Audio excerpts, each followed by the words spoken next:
Latvia's president has warned European countries to absolutely introduce conscription, as he dubbed the continent as weak militarily in the face of threat from Russia's Vladimir Putin. The continent has been working tirelessly this past week to bolster defense following U.S. President Donald Trump's halt on military aid and U.S. intelligence sharing in war-torn Ukraine. President Edgar Rinkevič's government recently brought back conscription for men aged between 18 and 27 to have 61,000 troops ready for combat, split between active and reserve units. Latvia also pushed defense spending to 4% of the country's GDP.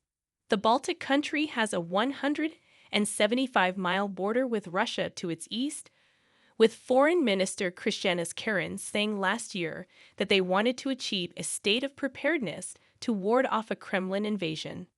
President Rinkevič told Sky News, "Seeing what is happening in the world, the decision that we took, many other European countries need to follow that. A lot of people are a little bit nervous. People are following the news. Of course, strong reassurances are one thing, but another thing is other European governments have to make sure that we all get stronger." Despite the desperate call from Rinkevič, British Cabinet Office Minister Pat McFadden clarified that the government isn't considering introducing conscription. But he warned that decisions may be needed in the future to respond to the new reality that Europe is having to face. McFadden said, "We've announced a major increase in defense expenditure a couple of weeks ago. And we do have to recognize that the world has changed here. The phrase step up is used a lot in recent weeks, and Europe does have to step up in terms of its own defense." But Latvia's Rinkevič said that the continent and the U.S. understand the risks and the threats of NATO's future. He said, "An attack against any of NATO member means an attack against other NATO members, Europeans and non-Europeans.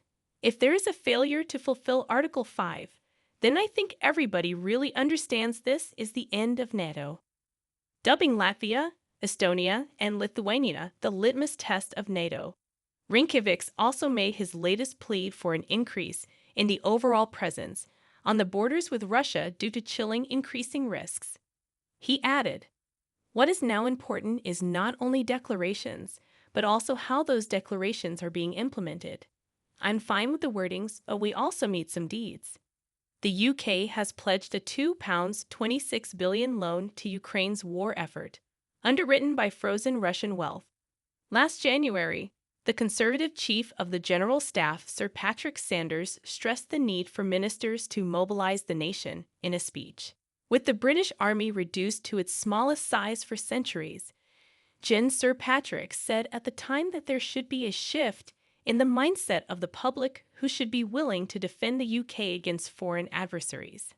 The Army Chief would not support conscription, it is understood, but believes the British people should change their mindset to think more like troops and be prepared for a call-up if NATO goes to war with Vladimir Putin.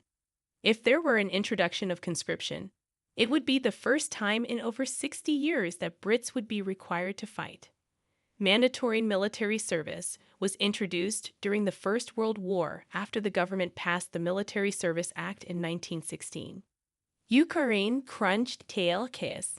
Next week, top diplomats from the U.S., including Secretary of State Marco Rubio, will meet the Ukrainian delegation for talks on ending the war. Zelensky will not be meeting with U.S. representatives in Saudi Arabia next week for peace talks, as both sides try to build back their damaged relationship. The talks, set to take place in Jeddah, will see his team meet with Americans while the president returns to Kyiv after meeting the Crown Prince. In a post, he said, "Next week, on Monday, my trip to Saudi Arabia is planned to meet with the Crown Prince. After that, my team will stay in Saudi Arabia to work with American partners. Ukraine is most interested in peace. As we conveyed to President Trump, Ukraine is working and will continue working exclusively in a constructive manner to reach a quick and stable peace. Can Europe fill the gap?"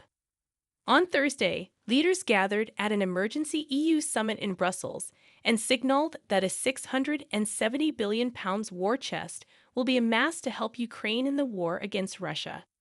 President of the European Commission Ursula von der Leyen called it a watershed moment for Europe and Ukraine. And British Prime Minister Sir Keir Starmer announced that a coalition of the willing would come together and devise a peace plan to end the bloody war. An overwhelming 20 countries are now lined up to join to protect against further Russian aggression. France's defense minister confirmed that his country was continuing to provide Ukraine with military intelligence.